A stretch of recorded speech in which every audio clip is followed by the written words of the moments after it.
जय हिंद दोस्तों। मैं कमलेश सर और आपके एग्ज़ाम को ध्यान में रखते हुए उत्तर प्रदेश एलटी जीआईसी और जीआईसी प्रवक्ता के एग्ज़ाम से संबंधित हम लोग जो क्लास शुरू किए हैं उस क्लास को आगे बढ़ाते हैं। थोड़ा समय के अभाव में क्लास में कुछ गैप हो जाता है, लेकिन मैं प्रयास कर रहा हूँ कि नियमित हम लोगों का क्लास चलता रहे। ओके, तो समय के बीच में ही समय निकालना पड़ता है। तो आइए हम लोग जो इंडस वैली सिविलाइजेशन जो टॉपिक हम लोग शुरू किया है उसको आगे बढ़ाते हैं और जितने इम्पॉर्टेंट पॉइंट हैं उन पर हम लोग डिस्कशन करेंगे। और उसके अलावा भी जैसे रीजनाइजेशन यानी कथन कांड के भी क्वेश्चन होते हैं उस पर भी हम लोग डिस्कशन करेंगे। ओके, लेकिन लोक सेवा आयोग यानी जीआईसी से संबंधित, जीआईसी क्या आप ऐसे समझिए कि अब जो एग्ज़ाम का पैटर्न है थोड़ा चेंज होता जा रहा है। ओके, अब कॉन्सेप्चुअल यानी कॉन्सेप्ट बेस्ड जो क्वेश्चन है उस पर आयोग काफ़ी फोकस कर रहा है, तो इस बात को ध्यान रखना है। तो आप लोगों की पढ़ाई भी साइंटिफिक होनी चाहिए। जिस तरह से एग्ज़ाम प्रश्न के यानी क्वेश्चंस के नेचर चेंज हो रहे हैं उसके अकॉर्डिंग आपको पढ़ाई करनी है। ओके, पहले सीधे सीधे सिंपल फैक्ट्स जैसे युद्ध है उनकी डेट आप याद कर लीजिए, स्थान है वो याद कर लीजिए, लेकिन उसके अलावा युद्ध के कारण जानना है। इसके अलावा कुछ ऐसी चीज़ें हैं जो कॉन्सेप्चुअल है, जो रीजनाइजेशन में पूछे जाते हैं, उनको भी जानना जरूरी है। ओके, नहीं तो तथ्यात्मक यानी फैक्ट्स पर आधारित जो क्वेश्चन है लगभग 50% से लेकर के 60% तक यानी 60% तक तो ठीक है पूछे जाते हैं, जो आप कर लेंगे आसानी से। लेकिन उसके ऊपर जो है कॉन्सेप्ट बेस्ड जो क्वेश्चन है उसको करने के लिए आपको थोड़ा एनालिसिस पर विशेष फोकस करना पड़ेगा, जिसको आप विश्लेषण करते हैं। ओके, यानी प्रत्येक फैक्ट्स को, तथ्य को विश्लेषण करके, एनालिसिस करके उसे आपको समझना है। तो आइए हम लोग आगे बढ़ते हैं और पीछे के क्लास इंडस वैली सिविलाइजेशन से संबंधित जो क्लास है उसको आप लोग अवश्य देख लीजिएगा। और अब हम लोग इस पर आते हैं कि संधव सभ्यता की विशेषता और प्रमुख स्थल। विशेषता में ही प्रमुख स्थल हम रख दिए हैं कि जिससे संबंधित जो विशेषताएं हैं उसको भी हम लोग देखते चलेंगे, जो आप में के एग्जाम में पूछा जाता है। ओके, तो यहाँ पर हम लोग देखते हैं कि साइट यानी स्थलों पर, तो इन स्थलों में जो पहला स्थल है हड़प्पा स्थल यानी हड़प्पा साइट, इस स्थल की जो खुदाई है 1921 में हुई है, ध्यान रखिएगा, यानी 1921 में इस स्थल की खुदाई की गई है। ओके, अब यहाँ पर टू दी पॉइंट हमने लिखा है। हम सोचे पहले कि सिर्फ आप लोगों को डिस्कशन करके बता दें, लेकिन मेरे को लगा कि अगर लिखा नहीं रहेगा तो फिर आप समझ नहीं पाएंगे। ओके, तो इसीलिए टू दी पॉइंट जो इम्पॉर्टेंट है उसको हम लोग डिस्कशन कर लेते हैं। आप लोग देख लीजिएगा, नोट भी कर लीजिएगा, और जो कॉन्सेप्ट बेस्ड है उन पर हम लोग डिस्कशन कर लेंगे। ओके, तो यहाँ पर देखिए हड़प्पा साइट, तो पहला जो आपसे प्रश्न पूछा जाता है कि हड़प्पा जो साइट है यानी संधव सभ्यता, इंडस वैली सिविलाइजेशन का जो पहला स्थल है जिसकी खुदाई हुई वह है हड़प्पा। तो हड़प्पा पड़ता कहाँ है? पाकिस्तान देश में है, ध्यान रखना है। कंट्री कहाँ है वर्तमान में? पहले तो भारत में ही था, लेकिन अब विभाजन हो गया है। पहले अफगानिस्तान तक भारत था, यानी अफगानिस्तान, पाकिस्तान और बांग्लादेश, यह भारत की भौगोलिक सीमा थी। लेकिन समय के साथ साथ कुछ राजनीतिक जो क्रम या फिर परिस्थितियां कुछ ऐसे क्रिएट हुई कि फिर बदलता चला गया। उस पर हम लोग बाद में अलग से डिस्कशन करेंगे। ओके, टू दी पॉइंट कि अफगानिस्तान पहले निकल गया, फिर पाकिस्तान बना, और पाकिस्तान के साथ साथ बांग्लादेश भी चला गया। पाकिस्तान पूर्वी पाकिस्तान था, फिर 1971 में वह एक देश के रूप में चेंज हो गया, यानी मिसेस इंदिरा गांधी जी उस समय हमारे देश के यानी भारत के प्राइम मिनिस्टर थी। उन्हीं के समय में बांग्लादेश भी एक आप कह लीजिए कि वैश्विक मैप पर यानी विश्व के भौगोलिक पटल पर एक नया देश बांग्लादेश आ गया।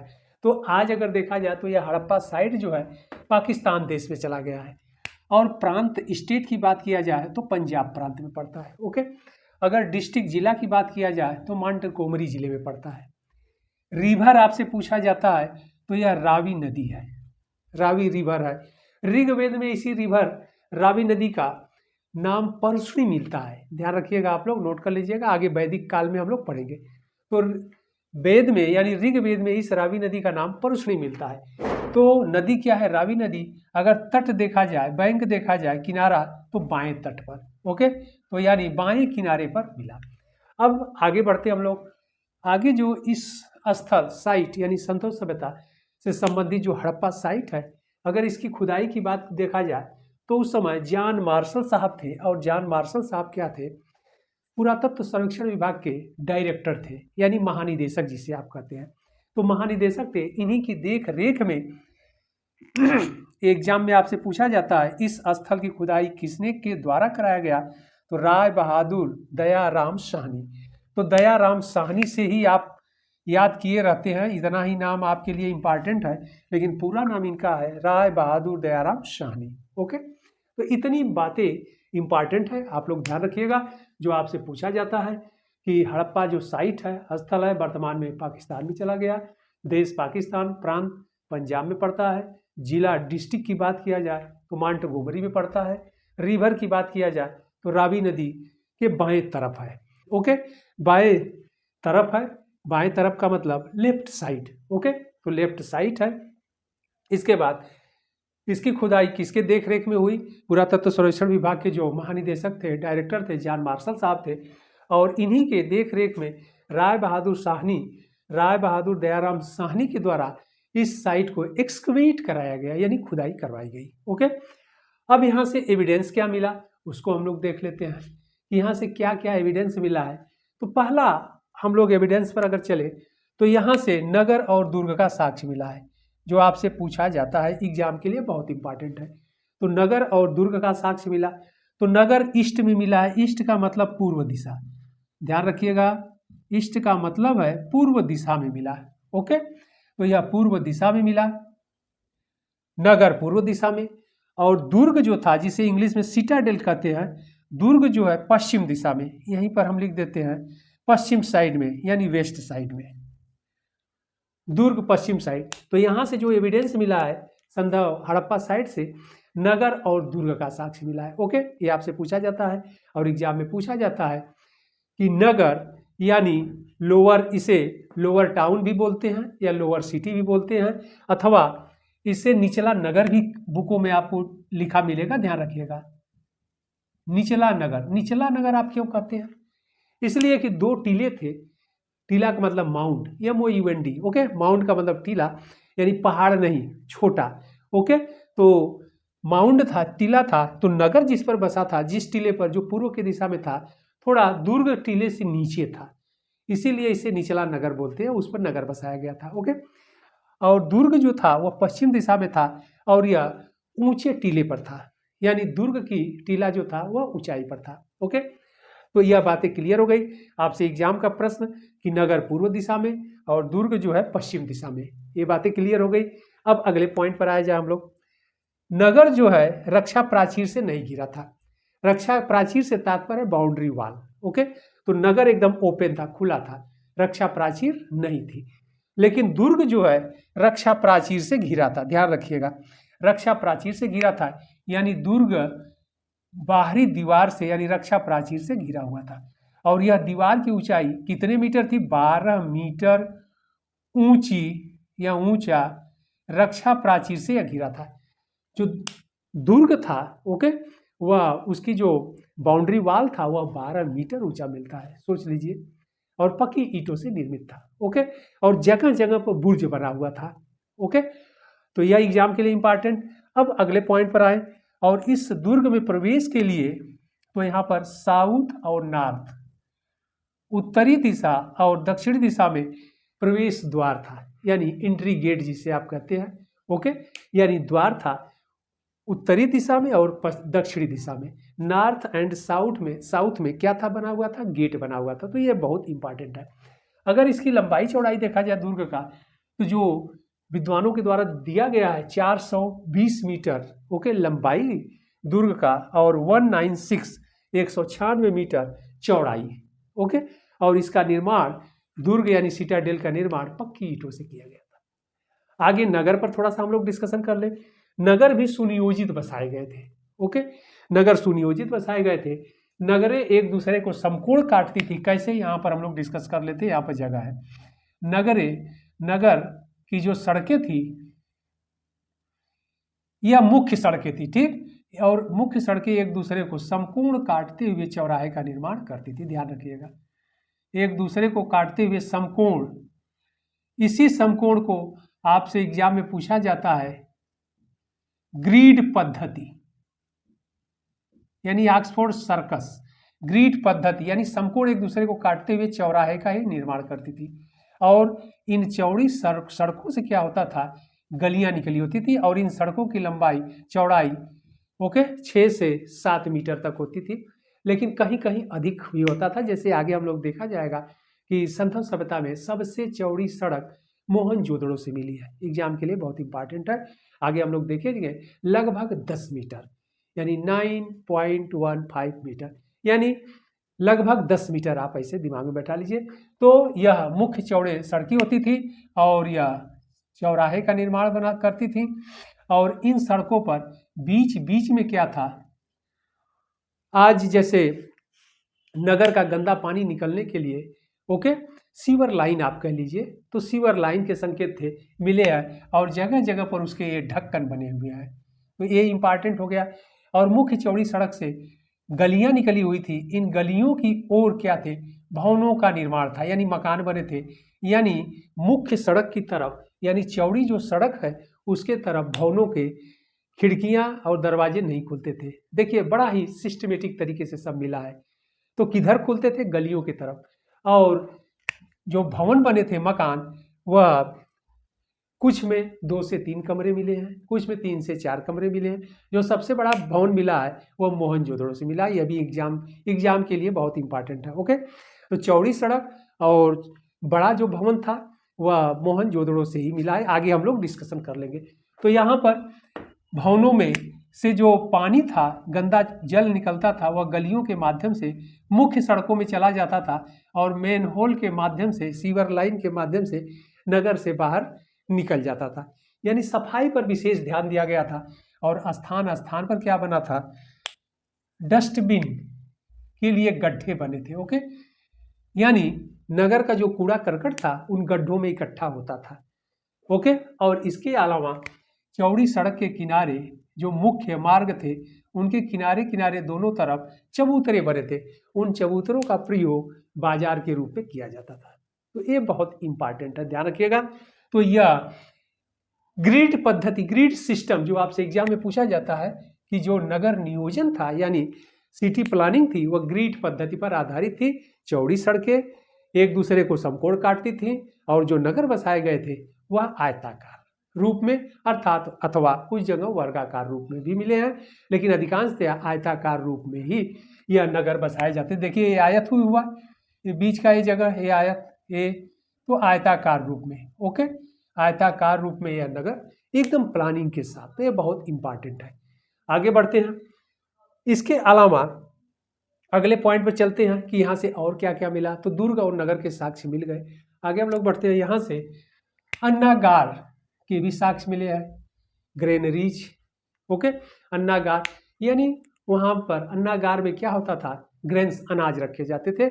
ऐसा लगता है कि आपातकाल के समय, संकट काल के समय उस अन्नागार से जो ग्रेन्स थे, अनाज थे, उसको निकाल करके जो वहाँ के निवासी थे उनकी मदद की जाती थी, उनकी सहायता की जाती थी, इसलिए रखा जाता था। आज भी FCI इत्यादि भारत सरकार के हैं, जहाँ पर ग्रेन्स, अनाज रखे जाते हैं और आवश्यकमंद लोगों को प्रोवाइड कराया जाता है। तो इसी तरह अन्नागार के भी साक्ष्य मिले। अन्नागारों की संख्या कितनी मिली है, 12 मिली है, ध्यान रखिएगा।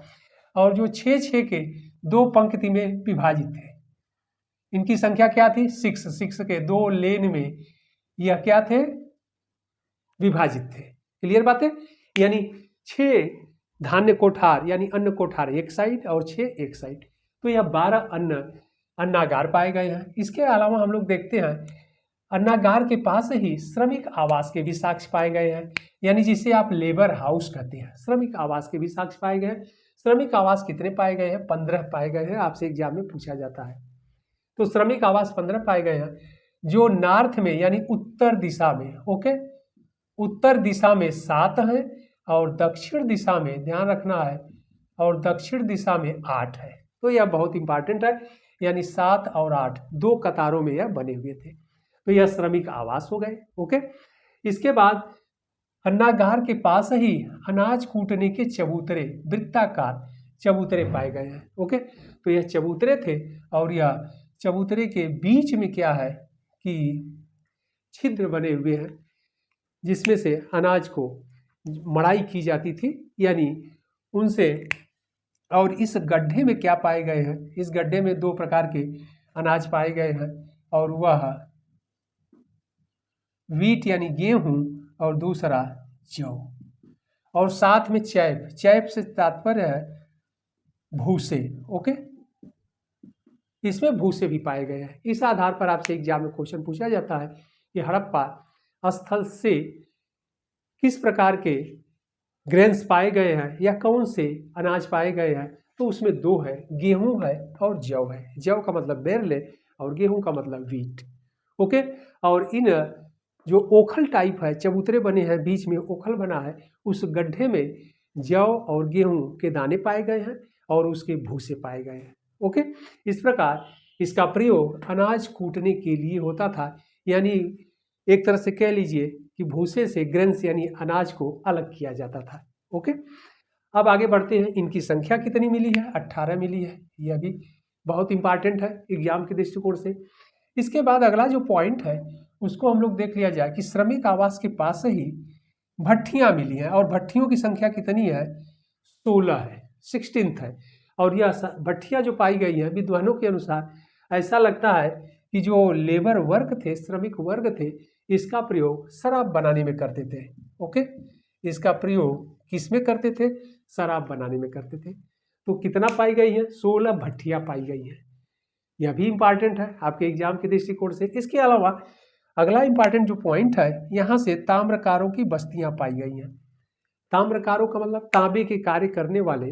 ओके, जो कॉपर मेटल होता है, तांबे के कार्य करने वालों की बस्तियां थी। कहाँ पर? हड़प्पा साइट से। ओके, तो यह बहुत इंपॉर्टेंट है। ताम्रकारों की बस्तियां भी यहाँ से पाई गई हैं। तो यहाँ से क्या क्या पाया गया है, एग्जाम के लिए इंपॉर्टेंट है। अन्नागार पाया गया, अन्नागार के बाद श्रमिक आवास पाया गया है। इसके अलावा अनाज कूटने के चबूतरे पाए गए हैं। ओके, इसके बाद भट्ठियां पाई गई हैं। इसके बाद भट्ठियां मतलब शराब बनाने वाली। इसके अलावा ताम्रकारों की बस्तियां पाई गई हैं। तो इतने चीज इंपॉर्टेंट है, और यह सभी पाए गए हैं किस क्षेत्र में? दुर्ग क्षेत्र के उत्तर में, यानी दुर्ग क्षेत्र के तरफ पाए गए हैं, जो आपसे एग्जाम में पूछा जाता है। ओके, आगे बढ़ते हैं हम लोग, अगले पॉइंट में चलते हैं। तो यहाँ पर सिमेट्री यानी समाधियां, यानी कब्रिस्तान, कब्रिस्तान की बात की गई है। तो यहाँ से कब्रिस्तान भी पाए गए हैं, और कब्रिस्तान के बारे में हम लोग डिस्कशन कर लें, क्योंकि इंपॉर्टेंट है, यहाँ से एग्जाम में आपसे क्वेश्चन पूछा जाता है। ओके, हम लोग कब्रिस्तान की बात करते हैं। तो कब्रिस्तान नगर के साउथ यानी दक्षिण दिशा में पाया गया है। ओके, यानी कब्रिस्तान पाया गया है और विस्तृत फैला हुआ कब्रिस्तान पाया गया है, लार्जेस्ट एरिया में पाया गया है। इसीलिए इस कब्रिस्तान का नाम दिया गया है R37। विद्वानों के द्वारा इनाम दिया गया है अध्ययन करने के लिए। और समाधि R37 और समाधि H, यह दोनों बहुत ही इंपॉर्टेंट है, जो आपसे एग्जाम में पूछा जाता है। ओके, तो यहाँ से क्या क्या पाया गया? बहुत इंपॉर्टेंट, अन्नागार, श्रमिक आवास, अनाज कूटने का वृत्तागार चबूतरा। इसके बाद श्रमिक आवास के पास भट्ठियां पाई गई हैं, ताम्रकारों की बस्तियां पाई गई हैं, और कब्रिस्तान भी पाया गया है। और नाम दिया गया है कब्रिस्तान क्षेत्र को बांट करके समाधि R37 और समाधि H। यह आपसे एग्जाम में पूछा जाता है, कई बार पूछा गया है। समाधि H कहाँ से मिला है? तो हड़प्पा नामक साइट से। ओके, तो यह बहुत ही इंपॉर्टेंट था। इसी तरह आप लोग इनको अच्छे से देखिएगा। फिर इंपॉर्टेंट मोहनजोदड़ो, चान्होदड़ो, जितने इंपॉर्टेंट साइट है 6-7 तो हम लोग डिस्कशन अच्छे से कर लेंगे। शेष तो स्थल बहुत है, जैसा कि आप लोग जानते हैं कि अब तक जो है 1500 से ऊपर एबव साइट खोजे जा चुके हैं, यानी स्थल खोजे जा चुके हैं। तो सभी का तो पढ़ना मुमकिन थोड़ा सा पॉसिबल नहीं है, लेकिन जो इंपॉर्टेंट है, फिर भी आपके एग्जाम के दृष्टिकोण से 56 स्थल अगर अच्छे से पढ़ लिए, इसी में से सारे क्वेश्चन पूछे जाते हैं। ओके, तो आप लोग देख लीजिएगा। फिर हम लोग बढ़ते हैं अगले टॉपिक में, हम लोग मिलेंगे। और हम लोग प्रयास कर रहे हैं हम कि आप लोगों के लिए अधिक से अधिक मैक्सिमम जितने तथ्य हो सकता है, जितना अधिक क्लास हो सकता है, हम ले लें और क्वेश्चन आंसर भी आप लोगों को करा दें। ओके, तो फिर हम लोग मिलते हैं अगले सेशन में। जय हिंद।